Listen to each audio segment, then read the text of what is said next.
ప్రసంగం ఇటువంటి ఒక అద్భుతమైన రసమైన కథ.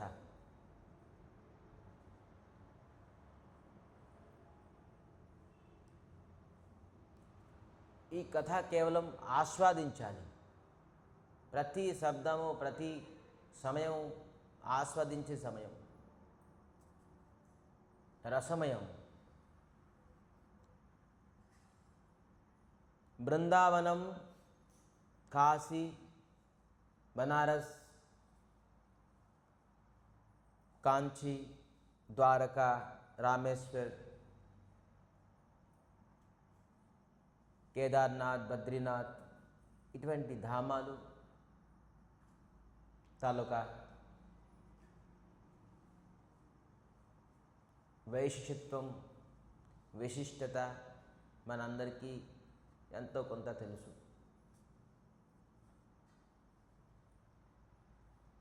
శాస్త్రంలోని రాసున్నది, ఋషులు మునులు కూడా దీనికి వర్ణించున్నారు అతి అద్భుతంగా కూడాను.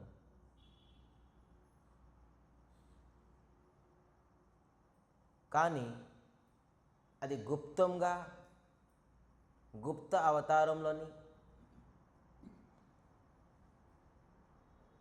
గౌరమండలం, నద్యా, నవదీప్ ధామ్, నవద్వీప్ అని ఒక భూమి, ఒక క్షేత్రము, ఒక ధామము ఉన్నది. అనేక పురాణం దీని మహిమ రాసున్నది.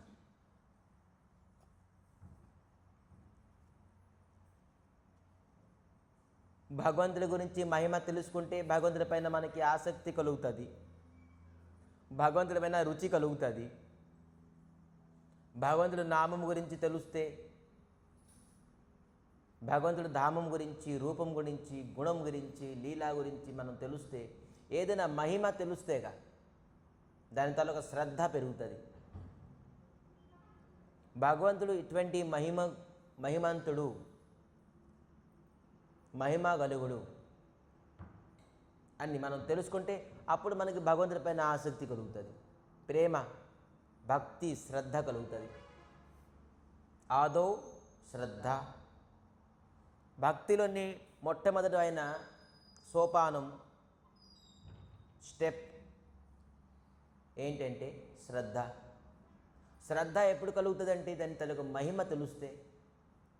మహిమ తెలియకపోతే మనకి ఏ ప్రకారం కూడా భగవంతుడి మహిమ తెలుస్తే కానీ భగవంతుడి పైన శ్రద్ధ కలుగుతుంది. ఇది బంగారం అనే ఒక వస్తువుని మనం చూపించామంటే ఇది దీని తనకు మహిమ అని తెలుసు కాబట్టి మన బంగారం పైన మనకి శ్రద్ధ కలుగుతుంది. ఇది నీట్గా ఉంచాలి, భద్రంగా ఉంచాలి, జాగ్రత్తగా ఉంచాలి అని. బంగారం తలక మహిమ తెలుసు, డబ్బు తలక మహిమ తెలుసు, భార్య పిల్లల తలక మహిమ తెలుసు, చదువు తలక మహిమ తెలుసు. ఈ భౌతిక ప్రపంచంలోని అన్ని విషయాల తలక మహిమ తెలుసు కాబట్టి మనం ఈ భౌతిక ప్రపంచానికి అతి శ్రద్ధగా వస్తువుల్ని కానీ, మనుషులను కానీ, జీవులు కానీ మనం వాళ్ళ పట్ల మనకు శ్రద్ధ కలుగుతుంది. అయితే బ్రజమండలం లాంటిది నవదీప్, గౌరమండలం దీనికి అంటారు. బ్రజమండలం అంటే ఏంటి? కృష్ణుని తలక పుట్టిన చోటు బ్రజమండలం. గౌరమండలం ఎవరు పుట్టిన చోటు ఏంటి దీనికి మనకి తెలియదు. ఇప్పుడు మనకి 21st ఎక్కడైతే మనం వెళ్తాం, బ్రజం, గౌరమండలం, నవదీప్ ధామ్, నద్యా,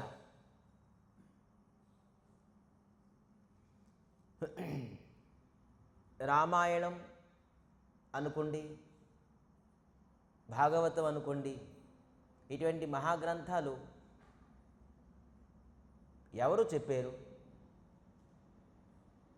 మహాదేవులే అతి భక్తి శ్రద్ధలతో వర్ణించారు. రామాయణం మొట్టమొదటిగా మహాదేవులు పార్వతీదేవికి చెప్పారు కైలాసంలో. తర్వాత వాల్మీకి రాశారు, అనేక అయ్యే. కానీ మొట్టమొదటిగా రామాయణం స్వయంగా మహాదేవులు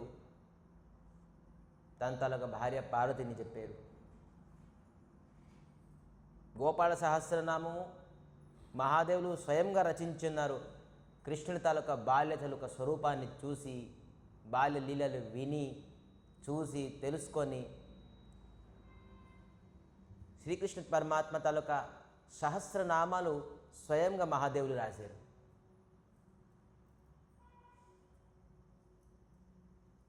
భాగవతం ఇది వ్యాసదేవులు రచించారు, కానీ ఖచ్చితంగాను ఇది భగవంతుడు మహాదేవులే దీనికి అతి అద్భుతంగాను కైలాసలోని సీతాదేవితో వర్ణించున్నారు, పార్వతితో. అయితే ఇది కూడాను బ్రజమండలం తలక మహిమ, ఈ గౌరమండలం తలక మహిమ, నవదీప్ధాం తలొక మహిమ కూడాను మహాదేవులే ప్రకటన చేశారు పార్వతీదేవికి చెప్పి. ఒకనాడు కైలాసంలోని మహాదేవులు అతి ప్రసన్నంగా ఉన్నారు. మహాదేవులు నిరంతరంగా ప్రసన్నంగా ఉంటారు, కానీ ఆ రోజు విశేషంగా అత్యధికంగా ప్రసన్నంగా ఉన్నారు. పార్వతీదేవి వచ్చి మహాదేవులకి అడిగారు, స్వామి మీ ఇంత ప్రసన్నతకి కారణం ఏంటి? ఈరోజు ఏమైనా విశేషత్వం ఉన్నదా? నేను గమనిస్తున్నాను మీరు అతి ప్రసన్నంగా ఉన్నారు. మీరు నిత్యం ప్రసన్నమే ఉంటారు, ఎందుకంటే మీరు భగవంతుడు శ్రీరామచంద్రమూర్తి ఒక నామ ధ్యానంలో ఉంటారు కాబట్టి. నిరంతరంగా మహాదేవులంత ధ్యానము ఇంకా ఎవరు కూడా చేయలేరు. నిరంతరంగా ఒక్క క్షణం కూడా నువ్వు భగవత్ నామాన్ని విడిచిపెట్టి కానీ. అందుకే వైష్ణవానాం యథా శంభు, వైష్ణవులని అగ్రగణ్యులు. విష్ణు ఆరాధన, శ్రీకృష్ణ పరమాత్మ ఆరాధనని మహాదేవులు అగ్రగణ్యులు, ప్రథమ స్టేజ్ మహాదేవులది. నేను తర్వాత ఎవరైనా నిరంతరంగా భగవత్ నామం చింతనంలో ఉంటారు, ధ్యానంలో ఉంటారు కాబట్టి అతను అతి ప్రసన్నం.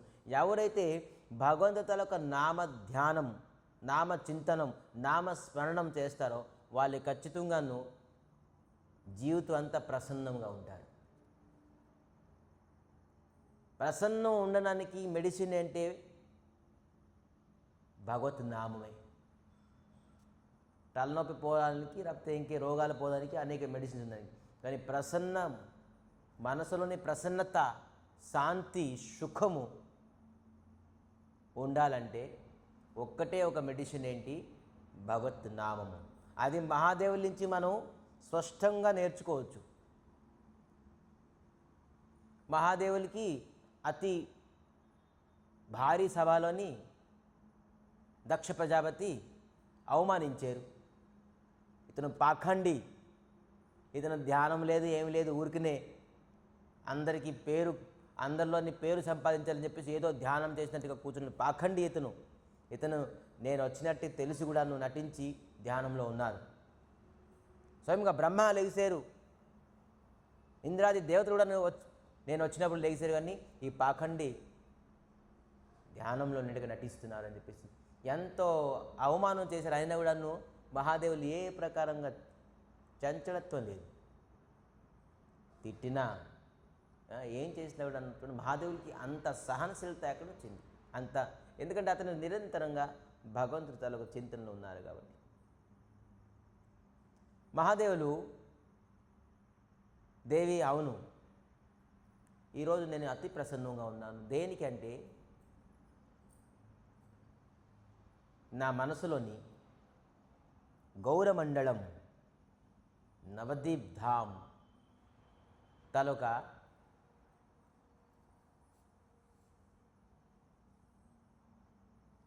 స్మృతి అవుతుంది.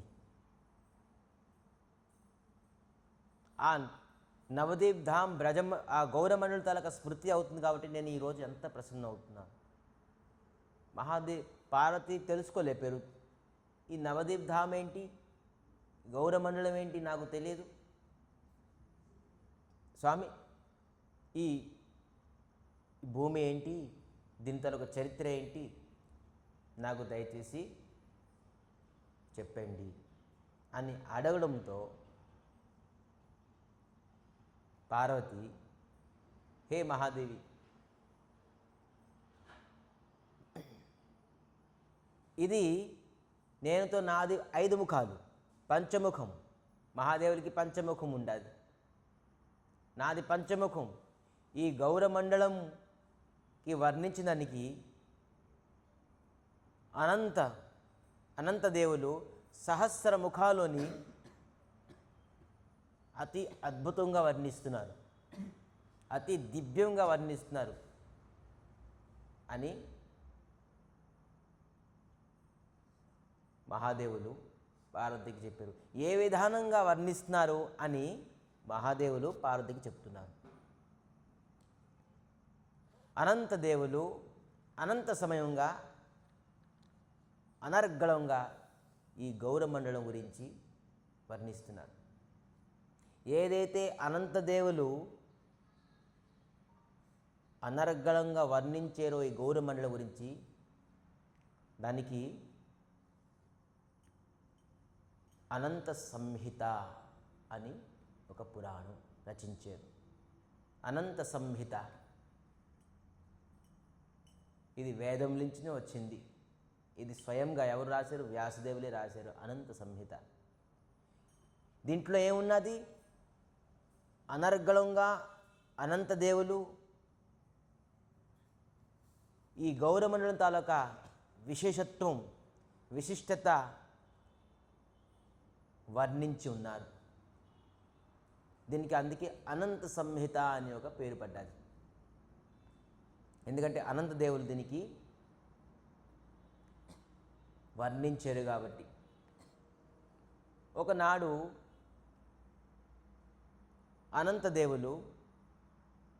అనంతదేవులు నిరంతరంగా నిత్యంగా భగవంతుడు శ్రీరామచంద్రమూర్తి శ్రీకృష్ణ పరమాత్మ తాలూకా గుణగణాలను సహస్రముఖం, ఒక ముఖం కాదు, అనంత ముఖంలోని భగవంతు తాలూకా గుణగణాలని, గుణంని, రూపంని, చరిత్రని, లీలాని, ధామాన్ని వర్ణిస్తూనే ఉంటారు. అది ఒకనాడు విని శ్రీకృష్ణ పరమాత్మ అతి ప్రసన్నమయ్యారు. అనంత దేవుల తాలూకా ఈ వర్ణన, ఈ చరిత్ర విని కీర్తిస్తుండగా విని కృష్ణుడు అక్కడ చైతన్య రూపంగా ప్రకటమయ్యారు. అనంత దేవుళ్ళు ముందు చైతన్య రూపంగా ప్రకటమయ్యారు. ప్రకటమని చెప్తున్నారు. అనంత దేవులు చూసి, స్వామి ఇది ఎటువంటి రూపం, ఇది ఎటువంటి ఆకారం, ఈ రూపం గురించి నాకు తెలీదు, ఇది ఒక అద్భుతమైన రూపము, ఇది ఏం రూపము అని అడగడంతో శ్రీకృష్ణ పరమాత్మ ఏదైతే చైతన్య రూపము చూపించారో మహాదేవులు అనంతదేవులకి, అనంతదేవులకి కృష్ణుడు చెప్పారు, ఇది నా చైతన్య రూపము, ఇది నేను కలియుగంలోని అవతరిస్తాను. మరి మీరు అనంతంగా, అఖండంగా, నిరంతరంగా నా తలక గుణగణాలను కీర్తిస్తున్నారు కాబట్టి మీరు కూడా నాతో పాటు నిత్యానంద రూపంగా అవతరిస్తారు అని అనంతదేవులకి కృష్ణుడు వరం ఇచ్చారు. ఏదైతే మీరు అనంతంగా నా కృష్ణ తాలూకా లీలాలు, రాముడు తాలూకా లీలాలు, గుణాలు, రూపం తాలూకా లీల, రూపము, గుణము, లీల, నామము గురించి మీరు వర్ణిస్తున్నారో, గౌరమండలంలోని మహాప్రభు చైతన్య మహాప్రభు తాలూకా గుణగణాలు, రూపం, లీల, ధామం గురించి మీరు అక్కడ వచ్చి కీర్తించాలి, సంకీర్తనం చేయాలి అని అనంతదేవులకి శ్రీకృష్ణుడు చైతన్య రూపంగా వచ్చి ఈ విధానంగా వరం ఇచ్చారు. అనంతదేవులు స్వయంగా నిత్యానంద రూపంగా కలియుగంలోని చైతన్య మహాప్రభుతో సహా ప్రకటం అయ్యారు. అయితే ఇది మొట్టమొదటిగా ఈ గౌరమండలం నదియా నవదీప్ ధామ్ తాలూకా విశేషత్వము, దీని తాలూకా గుణగణాలు, ఈ లీల, ఈ ధామం తాలూకా విశేషత్వము మొట్టమొదటిగా అనంతదేవులు ఎవరు ముందు ప్రకటన చేశారు? భాగవతం ఎవరు ప్రకటన చేశారు? ఎవరు ముందు చెప్పారు? రచించారు, కానీ ఎవరు చెప్పారు? సుఖదేవ గోస్వామి పరీక్షిత్ మహారాజుకి చెప్పారు. అదే విషయము మైత్ర ఋషి విదురుడికి చెప్పారు. అదే విషయము సూత గోస్వామి సోనకాదికి ఋషులకు చెప్పారు. 3 రకాలుగా భాగవతం ప్రకటన అయి ఉన్నది. 3 రకాలుగా అదే విషయము భాగవతము. దానికి ఏమంటారు? సంవాద, మైత్ర విదుర సంవాదం. సంవాద అంటే ఏంటి? మాట్లాడుకున్నారు, ఈ విధంగా చర్చించుకున్నారు. సంవాద అంటే అది. మైత్ర విదుర సంవాదం. సుఖదేవ గోస్వామి పరీక్షిత్ మహారాజ్ సంవాదం, మరి సూత సనకాదిక సంవాదంతోని భాగవతం ప్రకటమైంది. మహాభారతం వ్యాసదేవులు మరి జన్మాజయతో సంవాదంతో మహాభారతం ప్రకటమైంది. ఒక గ్రంథం ప్రకటమయ్యాలంటే ఎవరు మాట్లాడుకుంటే అది ప్రకటన అవుతుంది. మరి అదే విధానంగాను భగవద్గీత కృష్ణుడు అర్జున తాలూకు సంవాదం, మరి ధృతరాష్ట్ర సంజయ్ తాలూకు సంవాదం. ధృతరాష్ట్రుడు వింటున్నారుగా, సంజయ్ చెప్తున్నారు అక్కడ. సో ఇది భగవద్గీత ప్రకటమయ్యింది. కానీ ఈ గౌరమండల, ఈ అనంత సంహిత ఎలాగ ప్రకటమయ్యింది? ఎవరు చెప్పారు ముందు? సో అనంతదేవులు బ్రహ్మాది మానసపుత్రులు సనకాదికి, సనక్, సనాతన, సనందర, సనత్ కుమారు 4 ఋషులు మరి మహాదేవులు. మొట్టమొదటిగా మహాదేవులకి మరి సనకాదికి ఋషులకి అనంతదేవులు ఈ గౌరమండల నదియా నవదీప్ ధామ్ తాలూకా విశిష్టత చెప్పున్నారు. ఏదైతే గౌరమండలం నవదీప్ ధామ్ నదియా తాలూకా వైశిష్టత చెప్పున్నారో అనంతదేవులు, అది అనంత సంహిత అనే శాస్త్రంగా, పురాణంగా వ్యాసదేవులు లిపిబద్ధం అంటే రాశారు, రచించారు. అదే అనంత సంహిత. ఆ అనంత సంహితలని గౌరమండలం మనం ఏదైతే 21వ తారీఖున వెళ్తామో మాయాపూర్, దాని తాలూకు విశేషతో స్వయంగా అనంతదేవులు వర్ణించున్నారు. ఎవరి దగ్గర? సనకాదిక ఋషులు, బ్రహ్మాది మానసపుత్రులు మహాదేవుల దగ్గర ఏదైతే వర్ణించారో అది వ్యాసదేవులు రచించారు. దాని పేరేమైంది? అనంత సంహిత. మన గౌడీయ ఆచార్యులు శ్రీపాద్, రూప గోస్వామి, జీవ గోస్వామి కూడాను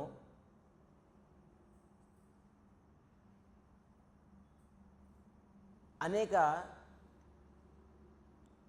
గ్రంథాలు రచించారు.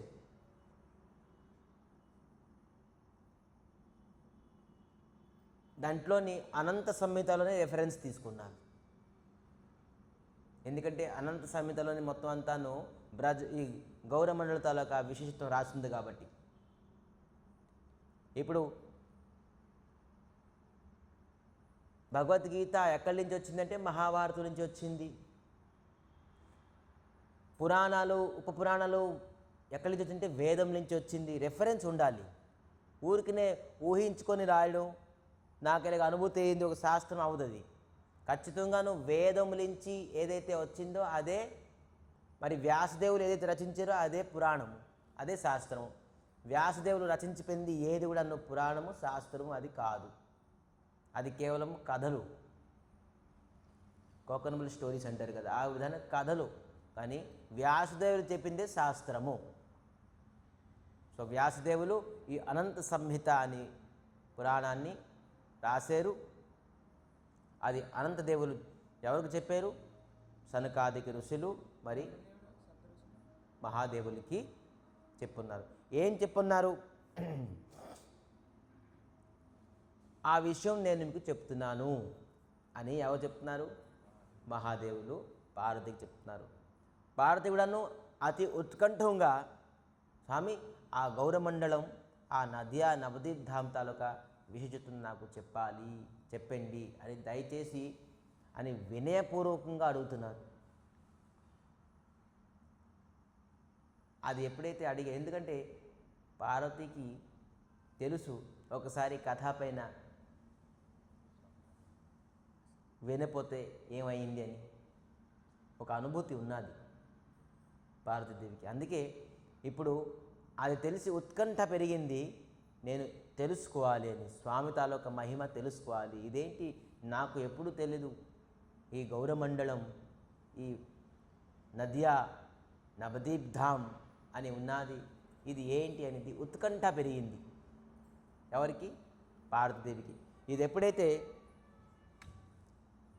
మహాదేవులు చెప్తున్నారో, శ్రీ గౌరాంగ రూప ఉరు అవా పరమానంద అమితో సుఖపావా, ఇది గౌరమండలం తాలూకా శబ్దం విని మహాదేవులు అతి ప్రసన్నం అయిపోయారు. ఇంకా దేవి ధన్య ధన్య గిరిరాజ కుమారి తుమ సమాన నాహి కహు ఉపకారి.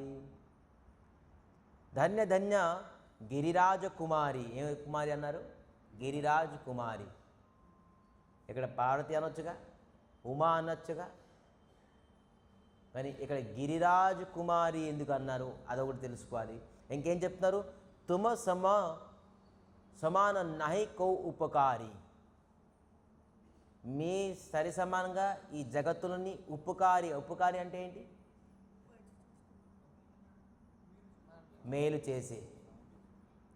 మేలు చేసే ఎవరు లేరు.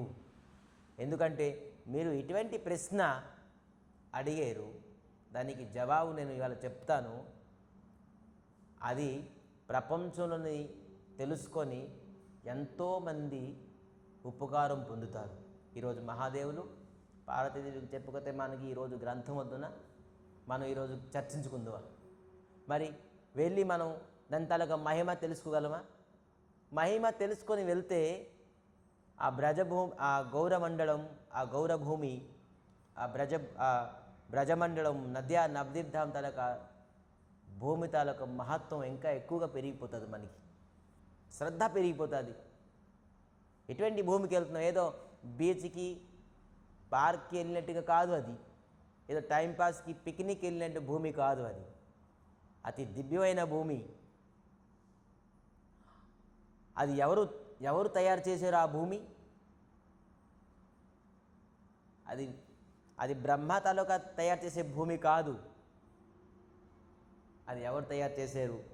అలాగని చాలా ప్రసన్నం అయిపోయారు. గిరిరాజు కుమారి ఎందుకు అన్నారు? గిరిరాజు కుమారి అంటే గిరిరాజ్ హిమాలయం తాలూకా పుత్రి కాబట్టి పార్వతి గిరిరాజు కుమారి అన్నారు. హిమాలయం పర్వతం తాలూకా రాజు, తన తాలూకా పుత్రి కన్య పార్వతీదేవి. ఇటువంటి కథ వినే వాళ్ళు తల్లిదండ్రులు ధన్యం అని మహాదేవులు వాళ్ళ తల్లిదండ్రులకి స్మరించారు. ఎవరు తల్లిదండ్రులు? పార్వతి. ఎందుకంటే ఇటువంటి కన్యాని మీరు జన్మనిచ్చారు. ఏ కన్య ఈ గౌరభూమి, ఈ గౌరమండలం, ఈ నద్యా నవదీప్ ధామ్ తాలూకా మహత్వ విని అతి పవిత్రమైపోతున్నారు. ఎవరైతే వింటారో వాళ్ళు పవిత్రం అవుతారు. వాళ్ళు తల్లిదండ్రులను ధన్యం, వాళ్ళ తల్లిదండ్రులను ధన్యాతి ధన్యం. ఎందుకంటే అటువంటి పుత్రుల్ని, అటువంటి కన్యల్ని కన్నారు కాబట్టి ఆ పుత్రులు, ఆ కన్యలు ఇటువంటి కథ పైన వాళ్ళు సమయం ఇచ్చి శ్రద్ధతో వింటున్నారు కాబట్టి అందుకే మహాదేవులు అక్కడ ధన్య ధన్య గిరిరాజకుమారి అని అంటున్నారు. ధన్య అంటే ఏంటి? శబాష్, గ్రేట్. ధన్య అంటే గ్రేట్ అని చెప్పేసి వాళ్ళ తల్లిదండ్రికి స్మరిస్తున్నారు. ఈ విధానంగా అవతార సార గౌర అవతార కెనెనా భజిలే తారో. అవతారానికి సారం అనేక 24 అవతారం భగవంతుడిది, అసంఖ్య అవతారం భగవంతుడిది, శ్రీకృష్ణ పరమాత్మది. కానీ గౌర అవతారం ఇటువంటి అవతారం నా హొయ్యాచేనో హొయ్వేనో, ఇటువంటి అవతారం ఇంకా ఎప్పుడు అవలేరు కూడా. మనం ముందుకు తెలుసుకుందాం మహాప్రభు తాలూకా లీలలు, మహాప్రభు తాలూకా అవతారం తాలూకా విశేషత్వం, వైశిష్ట్యత, అద్భుతం. సో ఏ విధానంగా బ్రజభూమి అంటే ఏంటి? బ్రజభూమి అంటే బ్రజమండలం, బ్రజభూమి అంటే బృందావనం. బృందావనికి బ్రజభూమి అంటారు, బ్రజమండలం అంటారు. ఇది ఎవరు? బ్రహ్మ తయారు చేయలేదు. ఇది మన సాధారణ లాంటి భూమి కాదు. బ్రహ్మ భూమిని సృష్టించినప్పుడు, 14 బ్రహ్మాండాలు సృష్టించినప్పుడు ఈ భూమిని సృష్టించలే. ఈ భూమి చిన్మయమైన భూమి. ఈ బ్రజభూమి, ఈ బృందావనం స్వయంగా భగవంతుడు హృదయం నుంచి ప్రకటమై ఉన్నది. స్వయంగా శ్రీకృష్ణ పరమాత్మ హృదయం నుంచి ఈ బ్రజభూమి, ఈ గోకుల పట్న, ఈ బృందావనంని తీసుకొచ్చారు. ఇది ఎవరు తయారు చేయలే, తయారు చేయడానికి సమర్థ లేదు. గోవర్ధన్ ఇది స్వయంగా భగవంతుడు హృదయం నుంచి వచ్చినారు. ఇది ఎవరు తయారు చేసేది కాదు. ఇది స్వయంగా భగవంతులకు హృదయంలో వచ్చే భూమి. ఇది చిన్మయమైన భూమి. అయితే ఈ గౌరమండలం ఎవరు చేశారు? శ్రీమతి శ్రీ రాధారాణి. ఈ గౌరమండలం ఎవరు ప్రకటన చేశారు? ఎవరు తయారు చేశారు? కృష్ణుడు బ్రజభూమి చేస్తే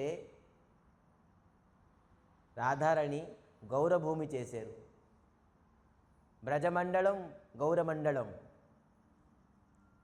రాధారాణి స్వయంగా ఈ భూమిని తయారు చేశారు. ఎందుకు తయారు చేశారు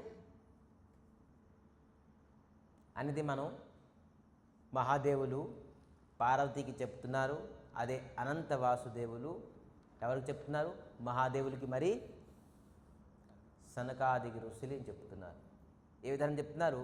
ఒకనాడు శ్రీకృష్ణ పరమాత్మ గోలోకం అంటే తెలుసా?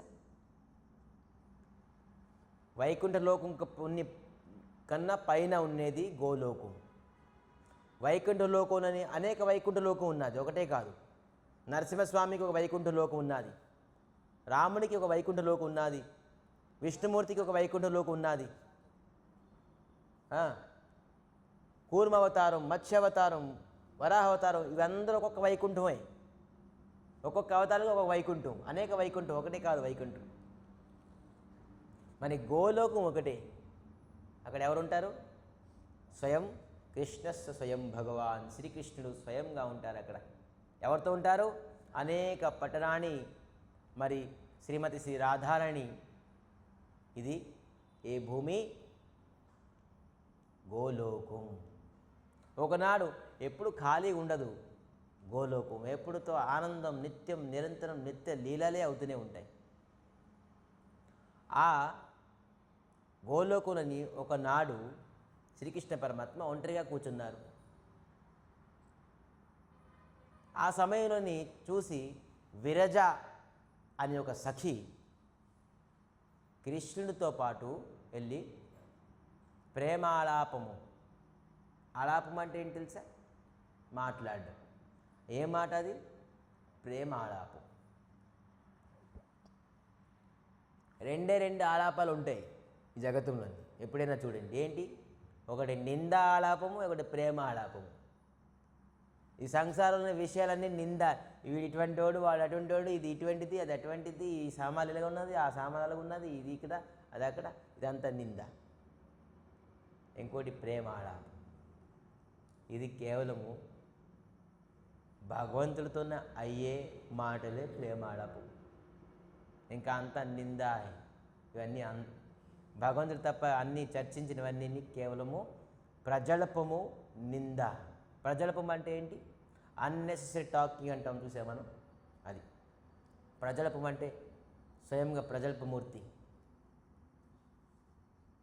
Unnecessary talking.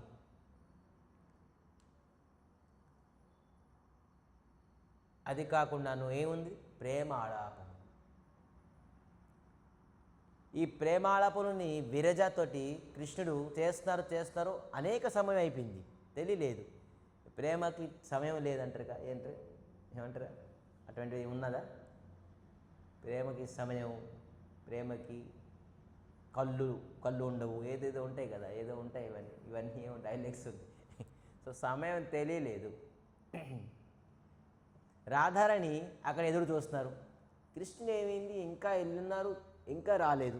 ఎక్కడికి వెళ్ళున్నారు? రాధారాణి అనేక వ్యంజనాలు అంటే ఏంటి? ఆహార పదార్థాలు వండుకొని వేడివేడిగా ఉంచున్నారు. ఇంకా కృష్ణుడు వస్తే నేను అతనికి వడ్డించుదాం అని వెయిట్ చేస్తున్నారు. సుఖపూర్వకంగా అనేక పదార్థాలు వండిపెట్టి ఎదురు చూస్తున్నారు. ఇంకా రాకున్నారు.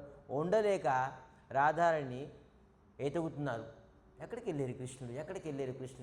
ఎందుకంటే ఒక క్షణం కూడా కృష్ణుని ఎవరికి విడిచిపెట్టి ఉండేవారు కాదు గోలోకంలో. కానీ రాధారాణి చూసారు, ఈరోజు ఏంటి ఇక్కడికి వెళ్ళారు, ఇంకా రాలేదు అని వెళ్తూ దూరంగా చూస్తే కృష్ణుడు ఒక సఖితోని మాట్లాడుతున్నారు. ప్రేమాళాపం. ఎవరు అనేది తెలియలేదు దూరంగా. కానీ పక్కనకి వెళ్తున్నారు. కానీ రాధారాణి తన సుగంధత చూసి బిరజ అనుమానం పడ్డారు, రాధారాణి వచ్చేసేరేమని. అని ఏంటండి, ఒక నది విరజ నదిగా అయిపోయారు.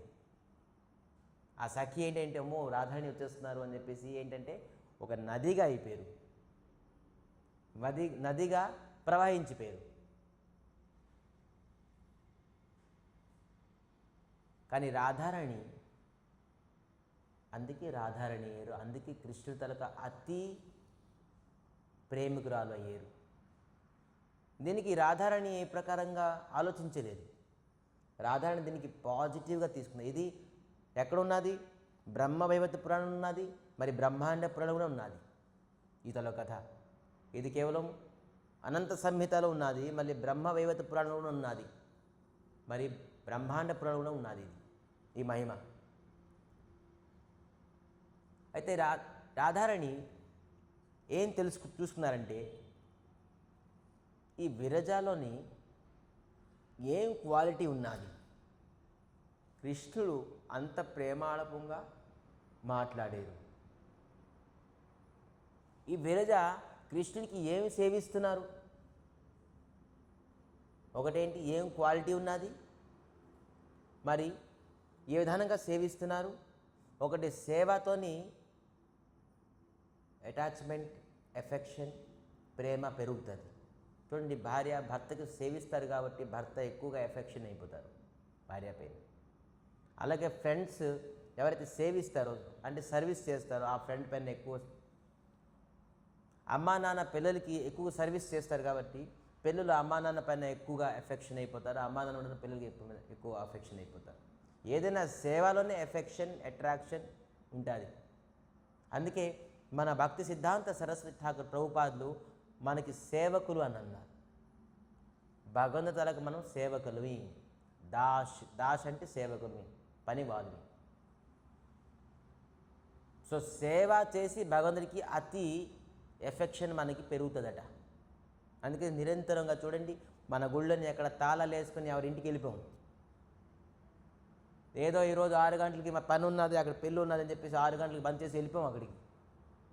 చాలా గుళ్ళని 6 పెళ్ళి ఉన్నదంటే 5 గంటలకు ఓపెన్ చేసేస్తారు, ఒక ఏదో ఛానల్ ఇచ్చేస్తారు, లేకపోతే అగరబత్తి ఇచ్చేస్తారు, దుకాణం బంద్ చేసినట్టుగా వెళ్ళిపోతారు.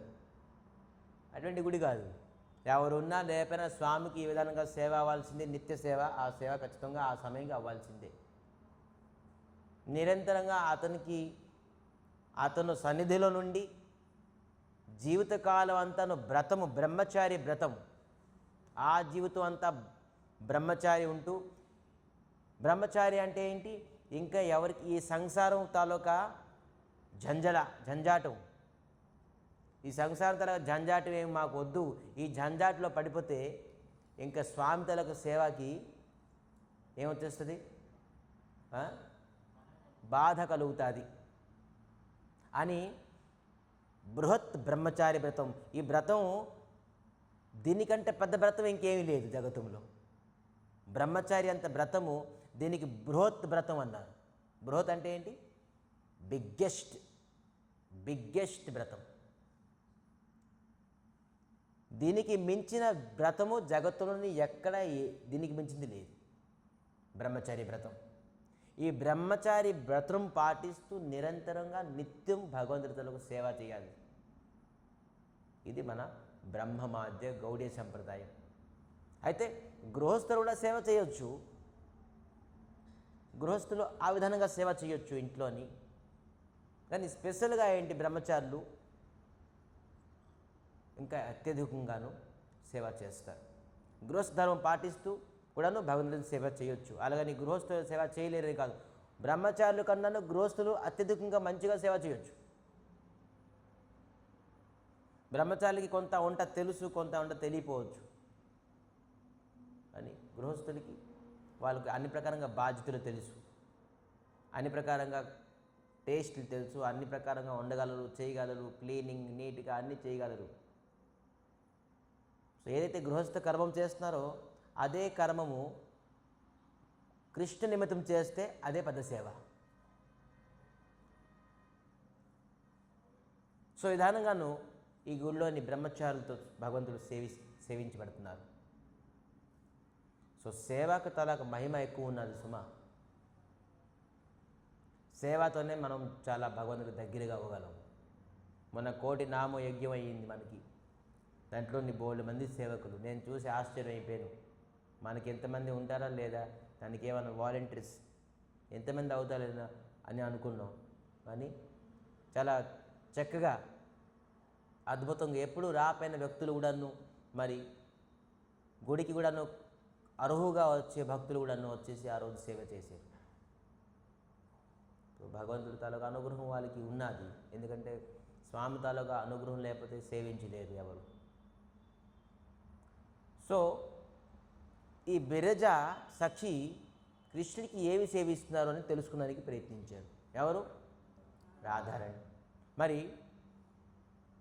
ఒకటేంటి, ఏం క్వాలిటీ ఉన్నది, రెండోది ఏం సేవ చేస్తున్నారు, మూడోది దేని గురించి ఏది ఉన్నది బిరజలోని భగవంతుడు శ్రీకృష్ణ తన పైన మోహితమై ఉన్నారు. మూడు తెలుసుకునేందుకు ప్రయత్నించారు.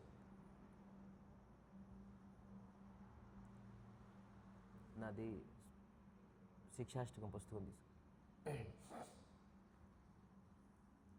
తెలుసుకునేందుకు ప్రయత్నించినప్పటికీ అందరికీ రాధారాణి మీటింగ్ పిలిపించారు. ఎవరికి? అష్టసఖీలు. అందరు సఖీలందరినీ, గోలోకంలో ఉన్న సఖీలందరినీ మీటింగ్ అసెంబ్లీ చేశారు. రండి పెద్ద మీటింగ్ చేసుకున్నాం ఈరోజు. ఏంటి, మనం కృష్ణునికి అతి ప్రసన్నం అవడానికి ఏం చేయాలి? రాధారాణి ఒకళ్ళే నిర్ణయం తీసుకుంది. మీటింగ్ పిలిపిస్తున్నారంటే ఏదో ఒక విశేషత ఉంటుంది. అందరి తాలూకా ఒపీనియన్ తీసుకుందాం. ఎవరు తాలూకా ఒపీనియన్ ఎలాగున్నది, అందరి తాలూకా ఒపీనియన్కి ఇంప్లిమెంట్ చేస్తే అది అద్భుతంగా అవుతుంది అనే మీటింగ్ పిలిపించారు. ఎవరు? శ్రీమతి శ్రీ రాధారాణి. పిలిపించి అందరి తాలూకా ఒపీనియన్స్ తీసుకున్నారు.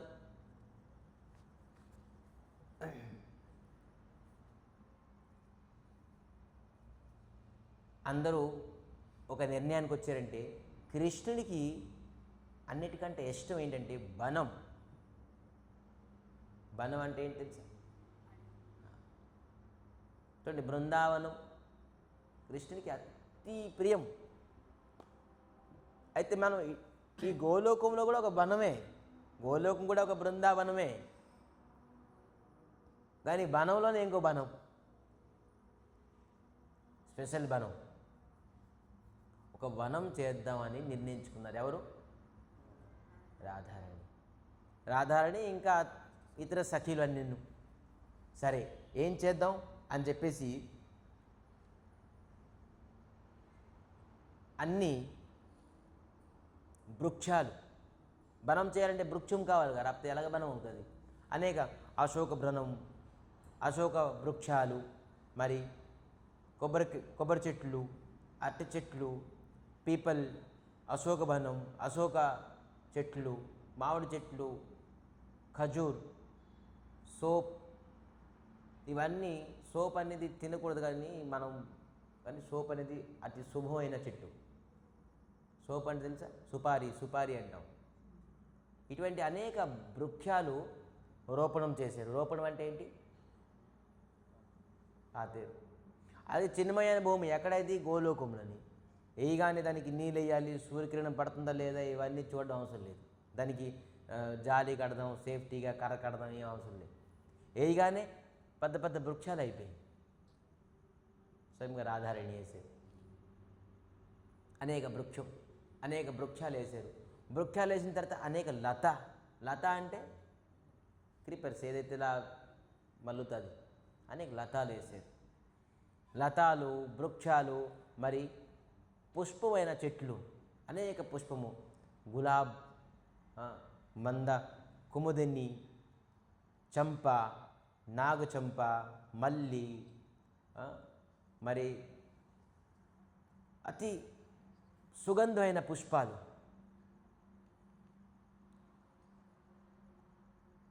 ఇటువంటి పుష్పాల తాలూకా వృక్షం కూడా రోపణం చేశారు. అది పుష్పం కూడా వికసితమైపోయింది. మరి అనేక పక్షులు కూడాను, నెమలి, తర్వాత ఖర్గూస్ అంటే ఏంటి, కుందేలు, హిరణ్య, డీర్, జింక, ఇటువంటి సాత్వికమైన కొన్ని పశుపక్షుల్ని కూడా అక్కడ ఉన్నాయి. ఎందుకంటే పశుపక్షి కోకిల కూ అంటది కదా, ఇటువంటి చిలుకలు, ఇవి అనేక రామచిలుకలు, ఇటువంటి సాత్వికమైన పక్షులు కూడాను ఆహ్వానించారు, పెట్టారు. వనం అంటే వనంలా ఉండాలి, ఆర్టిఫిషియల్ కాదు, నేచురల్గా ఉండాలి. ఒక్కొక్కటి ప్లాన్ చేసి, ఎందుకంటే కృష్ణుడికి అతి ఇష్టమైనది వనం. ఆ వనంలో నేటి ఉంటుందని దాంట్లోనే అనేక ఆలోచించి మరి కొన్ని నదులను, 16 నదుల్ని పిలిచారట. దాంట్లోని ఏమి నది? యమున, భజవతి, అలకనంద, కావేరి, సరస్వతి, తామ్రపూర్ణ, బ్రహ్మపుత్ర, సరయు, గంగా, మానసగంగా, కృతమాల, గోమతి, మరి గోదావరి, నర్మదా, కావేరి, ఇటువంటి 16 నదులుకి ఆహ్వానించారట ఆ వనంలో. చూడండి ఎటువంటి వనం తయారు చేసుకుంటారు. మరి అనేక పుష్కరిణి, నది అంటే ప్రవహిస్తుంటుంది నీళ్ళు, పుష్కరిణి అంటే అక్కడ స్థిరంగా ఉంటుంది. అటువంటి అనేక పుష్కరిణిని కూడా సృష్టించారట. ఎందుకంటే కమల పూలేనని. రాధాంటారు టేస్ట్ చూడండి అలాగున్నది. అన్నీ ఎవరి గురించి? కమల వృక్షాలతో ఆ పుష్కరిణి నిండుగా ఉన్నది. ఈ విధానంగా తయారు చేశారు. మరి కృష్ణుడికి ఇన్వైట్ చేయాలిగా, అన్ని తయారు చేశారు. ఇప్పుడు మనం గృహప్రవేశం అంటాము. గృహప్రవేశం అంటే కృష్ణుడికి ఇన్వైట్ చేయడమే గృహప్రవేశం. భగవంతుడికి ఇన్వైట్ చేయడానికి గృహప్రవేశం అంటారు. సో ఈ గృహప్రవేశాలని భగవంతుడికి ఎలాగ ఇన్వైట్ చేయాలి అని రాధారాణికి తెలుసు. మరి బ్రహ్మ కూడా చెప్తున్నారు. ఎలాగ శ్రేయ కాంతః కాంత పరమపురుష కల్పతరుభో ధ్రుమా భూమిశ్చింతామణి గణమైతయమమృతం కథాగానం నాట్యం గమనమపి బంసి ప్రియసఖీ చితానందం జ్యోతి పరమపి తదా స్వాధ్యమపి చ. దీని అర్థం ఏంటి? భూమి చింతామణి శ్రియ కాంత కాంత. ఎవరు కాంత? కాంతో. కాంత అంటే ఎవరు? పురుషుడు. కాంత కాంతో. అక్కడ ఉన్ని కాంత ఎవరు? భగవంతుడు శ్రీకృష్ణుడు. పరమ పురుషుడు తాను. భూమి చింతామణి. ఈ భూమి ఎటువంటి భూమి? ఏమి చింతిస్తే అది మనకి కలుగుతుంది. భూమి చింతామణి భూమి. అక్కడ ఉన్ని తయ అమృతం. శరీరము అమృతం తుల్యం. ఒక్కొక్క శరీరం ఎలాగుంటారు? కథ అక్కడ మాట్లాడితే కథాగానం. కథాగానం మాట్లాడితే అది ఒక సంగీతంలాగా ఉంటుంది. ఇది కూడా స్పెషల్ ఎఫెక్ట్స్ అంటే చూసారా? స్పెషల్ ఎఫెక్ట్స్ అని ఈ స్పెషల్ ఎఫెక్ట్స్ పెట్టారు. ఎవరు మాట్లాడి కూడా అది సంగీతమైన స్వరంలాగా ఉంటుంది. కథాగానం. నాట్యం గమనమపి. నడుస్తే కూడాను నృత్యం చేసేట్టుగా ఉంటుంది. అటువంటి స్టేజ్ ప్లాట్ఫామ్. మనం నడిచినా కూడాను ఆ భూమిలోని నృత్యం చేసినట్టుగా ఉంటుంది. మాట్లాడితే ఒక సంగీతంలాగా వినబడుతుంటుంది. ఇటువంటి భూమిని తయారు చేసి ఇటువంటి వనం తయారు చేసేది. మరి బంసి ప్రియ సఖి. బంసి అంటే భగవంతుడికి అతి ప్రియం. బృందావనాన్ని బంసిని విడిచిపెట్టి ఎప్పుడు కూడాను ఒక క్షణం కూడా ఉండదు. ఇప్పుడు కూడా స్వామికి నిద్రిస్తాం. ఎలా తెలుసా? పడుకున్నప్పుడు భగవంతుడికి చేతిలించి వంశీ తీసుకుని ఎక్కడ పెడతాం? తన మంచం మీద పెడతాను. అప్పుడే భగవంతుడు పడుకుంటారు. అప్పుడు పడుకోరు. నా వంశీ ఏది వంశీ ఏది అని లేచిపోతుంటారు. భగవంతుడికి వంశీ అంటే అంత అటాచ్మెంట్. కృష్ణునికి నిద్రించినప్పుడు పుష్పసజ్జ కొన్ని పుష్పాలు సుగంధమైన పుష్పాలతోని పడుకోబెడతాం. పడుకోబెట్టి వంశీని తీసి పక్కన పెడతాం. ఎందుకు చెప్పండి? రాత్రి సమయంలో రాస్ లీల అవుతుంది. రాసలోని వంశీ వదనం చేస్తే అనేక గోపికులు రాధారాణి అందరూ వస్తారు. మన కృష్ణుని పడుకోరు. ఇంకెవరైనా పడుకుంటారు కానీ మనం మొదటితో పడుకుంటాం. కృష్ణుని పడుకోబెడితే రాసలీలాలు వెళ్ళిపోతారు. నృత్యం. అనేక సఖీతో అనేక సఖీలతోని రాధారాణితోని వంశీ వాదనం చేసి, వంశీ అంటే సిగ్నల్స్, విజిల్. ఒక్కొక్క సఖికి ఒక్కొక్క టైప్ ఆఫ్ వంశీనాదం. ఆ వంశీనాదం ఎలాగుంటుంది? హే లలిత, హే విశాఖ, హే చంపకలత, హే ఇటువంటి పేర్లు పిలిచినట్టుగా ఉంటుంది. కానీ నాకేంటి కృష్ణుని పిలుస్తున్నారు, నాకు కృష్ణుని పిలుస్తున్నారు అనుకున్న అందరూ వస్తారు. కానీ ఆ నాదమే అటువంటిది. ఆ నాదం ఒక్కొక్కరు పేరు పిలిచినట్టుగా ఉంటుంది కృష్ణునికి. ఆ వంశీ ఈ విధానంగా ఫ్లూట్ చేస్తారు.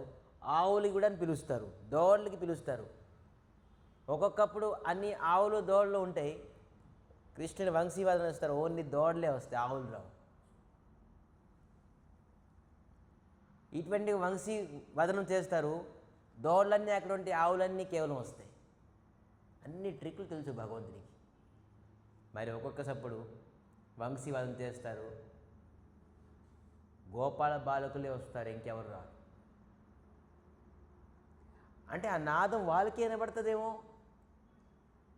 వంశీ వాదన చేస్తారు కానీ ఇంకెవరికి వినబడదు, గోపాల బాలకులే వినబడుతుంది. అందుకే గోపాల బాలకులు అందరూ వస్తారు.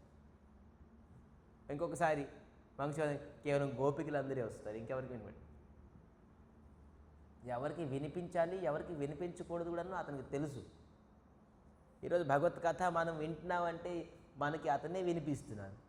రాకపోతే మనకి వినడానికి చెప్పడానికి ఎక్కడ క్వాలిఫికేషన్ ఉన్నది. సో ఈ వంశీ కథావంశీ, కథారూపమైన వంశీనాదము అతనే చేస్తున్నారు, అతనే వింటున్నారు. సో విధానంగా మనం అనుకున్నాం కృష్ణునే కేవలం వంశీవాదన చేస్తారని. తనకి మించిన మాస్టర్ ఉన్నారు. ఎవరు? శ్రీమతి శ్రీ రాధారాణి కూడా వంశీవాదన చేస్తారు. ఆ బనం సృష్టించి తయారు చేసి రాధారాణి వంశీవాదనం చేస్తున్నారు. కృష్ణుడు ఈ వంశీవాదన విని ఎక్కడున్నది, ఎక్కడి నుంచి సౌండ్ వస్తుంది, వైబ్రేషన్ ఎక్కడి నుంచి వస్తుంది, సౌండ్ ఎక్కడ వస్తుందని పరిగెట్టి అప్పుడుతో మనలాగా జీపీఎస్ ఉంటే మనం మొబైల్లో సెర్చ్ చేసేస్తాం ఎక్కడ వస్తుందని చెప్పేసి. అప్పుడు జీపీఎస్ అవుదా భగవంతుల కన్ను చెవులే. పరిగెట్టి ఈ వనంలో ఎంటర్ అయ్యేది. ఏ వనం ఇది? ఒక నూతనంగా తయారు చేశారే గోలోకంలోని ఈ వనంలోని ఎంటర్ అయిపోయారు. రాధారాణి అక్కడ కూర్చున్నారు. చూసి కృష్ణునికి చాలా ఆనందం పడ్డారు. మరి రాధారాణి కృష్ణుని తన సేవలోని నిమగ్నం అయిపోయారు. మరి కృష్ణుడు ఈ వనాన్ని చూసి సర్వ ఆకర్షణ అయిపోయారు. హిందీలోని ఒకటి ఉండేది, ఎప్పుడు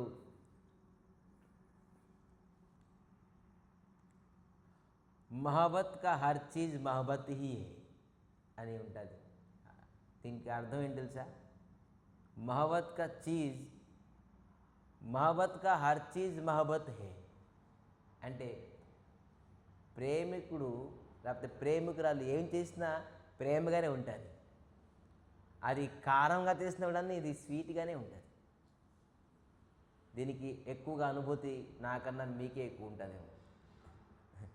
సో ప్రేమతో ఎవరు ఏది చేశారనుకోండి, అది ఎలాగైనా కూడా బాగుంది అంటాం, మనం ఆనందంగా ఉన్నది అంటాం.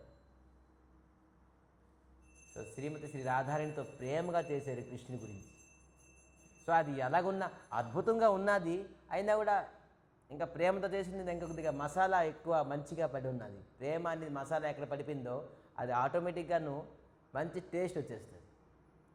అమ్మ చేతి వంట ఎవరు ఇంకెవరు ఎంత వేసినా కూడా రాదు. అమ్మ గింజానం పెట్టినా కూడాను టేస్ట్గానే ఉంటుంది. భార్య అనేక రకాలు వండినా కూడాను అమ్మ చేతి అంత టేస్ట్ ఇంకెక్కడ రాదు. అది ఎవరు గమనించలేదు. మరి అమ్మ చేతి వంట ఒకటి, అమ్మ చేతితో తినిపిస్తే ఇంకో ప్రకారమైన టేస్ట్. అందరికీ ఇది అనుభూతి ఉంటుంది. ఎవరికి అనుభూతి లేదు, మర్చిపోయారు, మళ్ళీ ఒకసారి తినండి. ఎవరైతే అమ్మ ఉంటారు మర్చిపోకండి, అమ్మ చేతి ఉంటారు. అమ్మ చేతి వంట, అమ్మ చేతు, అది ఎవరైతే టేస్ట్ చేశారో వాళ్ళకి తెలుస్తుంది.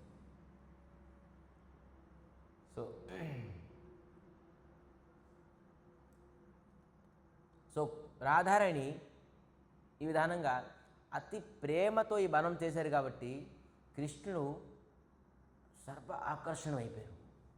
ఓహ్ విచిత్రంగా ఉన్నది ఇటువంటి వనం అని చెప్పేసి ఆ వనం చూసి అతి ఆనందం అయిపోయారు కృష్ణుడు. ఆనందమై ఏం చెప్పారు? ఒక ప్రామిస్ చేశారు. హే రాధే, నేను ఈ వనం విడిచిపెట్టి ఎక్కడికి వెళ్ళను. ప్రామిస్ చేసేసారు. ఎందుకంటే ప్రేమతో కట్టారు, ప్రేమతో నిర్మాణం చేశారు. ఎంత కష్టపడి, ఎంత ఊహించుకొని, అది కూడాను కృష్ణునికి సుఖం ఇవ్వడానికి కట్టారు. కాబట్టి భగవంతుడు తెలుసుకున్నారు. అందుకే మన హృదయంలోని భగవంతుడి గురించి ఒక వనం కట్టాలి. అక్కడి నుంచి విడిచిపెట్టేదారు. ఆ వనం ఏంటి? భగవంతులకు నామవనమే. సో రాధారాణి ఈ విధానంగా చేశారు కాబట్టి కృష్ణుడు ప్రామిస్ చేశారు, నేను ఈ వనాన్ని విడిచిపెట్టి వెళ్ళను అని. దీనికి ఇది నవబృందావన్, దీనికి పేరు పెట్టేశారు. ఏంటి? ఏం పెట్టారు? నవబృందావన్. బృందావనం కన్నాను ఇంకా నూతనంగా ఉన్నది. న్యూ ఎఫెక్ట్స్, న్యూ అన్ని చూపించారు నాకు ఇక్కడ. అది నవబృందావన్ అని పెట్టారు. నవ అంటే నూతనం, బృందావనం, నవబృందావనం. హే రాధారాణి, ఇది ఈ వనం ఎలా ఉన్నదంటే అనేక నదులతో సమావేశం అయి ఉన్నది కాబట్టి ద్వీపం అంటే తెలుసా, ఐలాండ్స్, అనేక నదితో మధ్యన కొంత భూమి ఉన్నది. ఈ 16 నదిలు ఉంటే ఒక్కొక్క జాగాలోనే ఒక్కొక్క ద్వీపాల్లాగా ఉన్నాయి, అంటే ఐలాండ్స్ అవి ఉన్నాయి. మొట్టమొదటిగా అన్నీ కలిసి 9 ద్వీపాలు ఉన్నాయి, 9 ఐలాండ్స్ ఉన్నాయి ఈ వనంలోని. దానికి అందుకే ఏమని పేరు ఇచ్చారు, నవద్వీప్. జయ శ్రీ నవద్వీప్ ధామకి. రాధారాణి తయారు చేశారు వనం, కృష్ణుడు దీనికి పేరు పెట్టారేంటి, నవద్వీప్, నవద్వీప్ ధామ్. ఈ నవద్వీప్ ధామ్లోని కృష్ణుడు అతి సుఖపూర్వకంగా చెప్పున్నారు. ఏం చెప్పున్నారు, అత్ర సర్వాణి తీర్థాన్ని నివాసనం మద్ ఆజ్ఞయ. హే రాధారాణి, మీరు ఎంత ప్రేమతో ఈ నవద్వీప్ ధామాన్ని తయారు చేశారు కాబట్టి మత్ ఆజ్ఞయ, నా ఆజ్ఞ, అత్ర సర్వతీర్థాన్ని నివాసిత్. ఇక్కడ భారతదేశంలోని ప్రపంచంలోని ఎన్నైతే తీర్థాలు ఉంటాయో అన్ని తీర్థాలు నా ఆజ్ఞ ఇక్కడ ఉండాల్సిందే. భగవంతుడు ఆజ్ఞ ఇచ్చాడు. మత్ ఆజ్ఞ అని చెప్పారు. ఏంటి, నివాసనం. అత్ర సర్వతీర్థాన్ని నివాసనం మత్ ఆజ్ఞ. కృష్ణుడు ఆజ్ఞ ఇచ్చారు. అందరూ తీర్థయాత్రలు, తీర్థము అన్నిన్నో ఈ నవద్వీప్ ధామ్లోని ప్రకటమైపోయి. మనం ఎప్పుడైతే నవద్వీప్ ధామ్ వెళ్తామో అన్ని తీర్థం వెళ్ళినట్టు, భారతదేశంలోని అన్ని తీర్థాలని దర్శించినట్టు. ఈ భూమి అటువంటిది. ఇది అనంత సంహితలో, బ్రహ్మాండ పురాణంలోని, బ్రహ్మ వైవత్య పురాణంలోని నీతిగా రాసి ఉన్నది. ఒక విషయం చెప్పిన, మనం యుఎస్ఏ వెళ్ళాలంటే ఏం చేయాలి, వీసా కావాలి. వీసా ఎక్కడ దొరుకుతుంది, యుఎస్లో దొరుకుతుందా, ఏం దొరుకుతుంది, ఎక్కడ దొరుకుతుంది, ఇండియాలోనే అప్లై చేయాలి. ఇండియాలోనే అప్లై చేస్తే యుఎస్ఏలో ఎంటర్ చేస్తారు. మన గోలోకంలో వెళ్ళాలంటే వీసా ఎక్కడ అప్లై చేయాలి, నవద్వీప్ ధామ్లోని. సో ఇప్పుడు అందరూ ఎక్కడికి వెళ్తున్నావు, వీసా అప్లైకి. గోలోకం వెళ్ళడానికి వీసా అప్లై చేయడానికి నవద్వీప్ ధామ్కి వెళ్తున్నాం. ఎవరెవరు వస్తున్నారు, భాగ్యవంతులు. అయితే వీసా రిజెక్ట్ అవుతుందా, ఇది వీసా మనకి వస్తుందా అనేది వాళ్ళు ఇప్పుడు క్రెడిట్ కార్డ్ ఏమున్నదా చెక్ చేస్తారు. వీసా అప్పుడు మీకు పోలీస్ కేసు ఉన్నదా లేదా, మీకు ఏమైనా ఎఫ్ఐఆర్స్ ఉన్నాయా, మీ క్రెడిట్ కార్డ్ ఏమైనా మీరు రాంగ్ ఏమైనా చేసున్నారా, మొత్తం అన్ని చిట్టా చేస్తారు అన్నమాట. వాళ్ళ ఇన్ఫర్మేషన్ తీసుకుంటారు. ఈ పర్సన్ ప్రాబ్లం లేదు, మంచి క్వాలిటీ పర్సనే, మంచి సిటిజనే, ఇతను గవర్నమెంట్ రూల్ అండ్ రెగ్యులేషన్స్ బాగా ఫాలో చేస్తున్నారు, ఇతనికి వీసా ఇవ్వచ్చు అని గవర్నమెంట్ ఒక సీల్ ఇస్తుంది. అప్పుడు మీరు ఇతర దేశాలని అంటే యుఎస్ఏకి వెళ్ళగలరు. నవద్వీప్ ధామ్లోని ఎవరు కీర్తన చేస్తున్నారు, ఎవరు నామం చేస్తున్నారు, ఎవరు స్వామి ప్రసాదం తీసుకుంటున్నారు, నిరంతరంగా తిలకం పెట్టుకుంటున్నారు, కంఠిమాల వేసుకున్నారా లేదా, గురు దీక్ష తీసుకున్నారు, ఇవన్నీ చూస్తారన్నమాట, టిక్ ఇస్తారు. అప్పుడే వీసా, గోలోకానికి వీసా ఇస్తారు నవద్వీప్ ధామ్లో. సో ఎవరెవరికి క్వాలిటీస్ ఉన్నాయా, లేకపోయిన పక్షంలో ఒకసారి అప్లై చేసి చూడండి. మళ్ళీ అప్లై చేసిన తర్వాత మీకు ఇది ప్రాబ్లం అని చెప్పేసి చెప్తారు కదా, మళ్ళీ రెక్టిఫై చేసుకోవాలి. అది వీసా ఎందుకు రిజెక్ట్ అయ్యింది చెప్తారు, దానికి మళ్ళీ రెక్టిఫై చేసుకుని మళ్ళీ వీసా అప్లై చేయాలి. సో మనం నవద్వీప్ ధామ్కి వెళ్ళి వీసా గోలోకానికి అప్లై చేద్దాం. దేనికి రిజెక్ట్ అయ్యిందో మళ్ళీ ఒకసారి మనం ఆ రిజెక్ట్ని మళ్ళీ ఏం చేద్దాం, ఎవరైతే సెలెక్ట్ అయిపోతే ఓకే, వెల్ అండ్ గుడ్. ఎవరికైతే యాక్సెప్ట్ అవ్వలేదు, మళ్ళీ రిజెక్ట్ అయినా కూడా ఏం ప్రాబ్లం లేదు, మళ్ళీ దేనికి రిజెక్ట్ అయిందని తెలుసుకుంటాం కాబట్టి మళ్ళీ మనం అప్లై చేసుకోవడానికి ముందుగా బాగుంటుంది. సో విధానంగాను అయితే 2 minutesతో ఈరోజు కథని విరామం చేద్దాం. ఎవరైతే కృష్ణుడు అక్కడ ఒక ప్రామిస్ ఇచ్చారు, ఒకటితో నేను ఎక్కడ విడిచిపెట్టి వెళ్ళను, ఈ బనాన్ని విడిచిపెట్టి వెళ్ళను. ఎవరైతే ఈ నవదీప్లో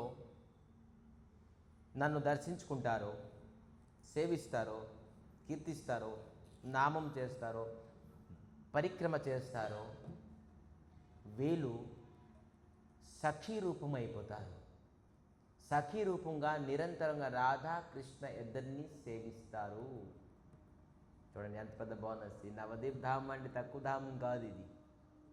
నవదీప్ ధామం వెళ్ళే వ్యక్తి సఖీ రూపం, కృష్ణునికి నిరంతరంగా, రాధాకృష్ణునికి నిరంతరంగా సేవించబడడానికి ఒక క్వాలిఫికేషన్ వచ్చేస్తుంది నవదీప్ ధామంలోని. ఎంత పెద్ద భూమి, ఎటువంటి చిన్మయ భూమి. సో కృష్ణుడు స్వయంగా ఆశీర్వదించున్నారు ఈ భూమికి. మరి దీనికి ఎన్ని దీపాలు ఉన్నాయి? 9. నవదీప్, 9 దీపాలు. ఒక్కొక్క దీపం పేరు చెప్పేసి ఈరోజు కథని విరామం చేద్దాం. 9 అంటే 8 పంకుడ, అంటే ఒక పద్మ పువ్వుకి 8 రెక్కలు ఎలాగుంటుందో మధ్యన ఒకటి ఉంటుంది, పసుపుగా ఉంటుంది చూసారా, దానికి ఏమంటారు? పరాగ్. మధ్యన ఉంటుంది పసుపుది, దానికి అన్ని పంకుడాలు ఉంటాయి. ఆ మధ్యది ఉన్నది దానికి ఏమంటారు? అంతర్దీపం. అంతర్దీపం మధ్య దానికి ఫస్ట్ది అంతర్దీపం, రెండోది సిమంత దీపం, మూడోది గద్రుమ దీపం, నాలుగోది మధ్య దీపం, ఐదోది కొల్ల దీపం, ఆరోది ఋతు దీపం, ఏడోది జహ్ను దీపం, మరి 8వది మధ్రుమ దీపం, మరి 9వది రుద్రదీపం. ఒక్కొక్క దీపానికి ఒక్కొక్క పేర్లు ఉన్నాయి. నవదీప్. మొట్టమొదటిగా అయిన దీపం అంతర్దీపం. ఈ అంతర్దీపం దేంతో కంపేర్ చేసే తెలుసా? గోకుల పట్న. గోకులంలోని ఏంటి విషయత్వం? గోకుల్లో కృష్ణుడు జన్మించారు. గోకుల పట్లనే కృష్ణుడు ఆవిర్భావం అయ్యారు, ప్రకటమయ్యారు, పుట్టేరు గోకులధాములో. అలాగే అంతర్దీప్లోని చైతన్య మహాప్రభు ఆవిర్భావం అయ్యారు, ప్రకటమయ్యారు. ఈ అంతర్దీపం మనం ముందు దర్శించుకుంటాం. దానికి యోగపీఠం అంటారు. యోగపీఠం అంటే ఎక్కడైతే చైతన్య మహాప్రభు జన్మస్థానం యోగపీఠం. సో ఇటువంటి ఈ 9 దీపాలు నవదా భక్తికి ప్రతీకము. ఒక్కొక్క దీపంలో నువ్వు వెళ్తే, దర్శించుకుంటే, పరిక్రమ చేస్తే, ఆస్వాదిస్తే ఒక్కొక్క భక్తి మనకు లభిస్తుందట. ఈ అంతర్దీపాలని మనం వెళ్తే ఆత్మసమర్పణం, నవదా భక్తిలోనే ఉన్నదిగా లాస్ట్కి ఆత్మసమర్పణ భక్తి మనకి వస్తుంది. మరి సిమంత దీపకి వెళ్తే శ్రవణ భక్తి వస్తుంది, గద్రమ దీప వెళ్తే కీర్తన భక్తి వస్తుంది, మధ్య దీప వెళ్తే స్మరణ భక్తి వస్తుంది, కోలదీప వెళ్తే పాదసేవనం భక్తి వస్తుంది, ఋతుదీప వెళ్తే అర్చన భక్తి వస్తుంది, మరి జహ్నుదీప వెళ్తే బంధనం భక్తి వస్తుంది, మధ్రుమ దీప వెళ్తే దాస్య భక్తి వస్తుంది, మరి రుద్రదీప వెళ్తే సఖ్య భక్తి. ఇలాగ ఒక్కొక్క దీపానికి ఒక్కొక్క భక్తి లభిస్తుంది. ఇది ఏ మండలం? గౌరమండలం. నద్యా నవదీప్ ధామ్. జై శ్రీ నద్యా నవదీప్ ధామ్ కీ. సో ఇంతవరకు విశేషత్వం మనం తెలుసుకున్నాం. రేపు ఎంత కొద్దిగా విశేషత్వం, ఒకవేళ వీలైతే అంతర్దీప్తాలుగా మహిమ, మధ్యదీప, ఋతుదీప, కొలదీప, జహ్నుదీప, రుద్రదీప, ఇటువంటి అనేక దీపాంతాలకు కొంత బెనిఫిట్స్ తెలుసుకొని అక్కడ కథ అవుతుంది, అవడానికి అవకాశం ఉన్నదో లేదో ఖచ్చితంగా కథ మనం చెప్పాలి అక్కడికి వెళ్ళి. ఎందుకంటే కీర్తించుకోవాలి అక్కడికి వెళ్ళి. ఆ భూమికి వెళ్ళి భగవత్ కథ లేకపోతే, కీర్తనం లేకపోతే ఆ ద్వీపానికి వెళ్ళి, ఆ భూమికి వెళ్ళి మనం వేస్ట్.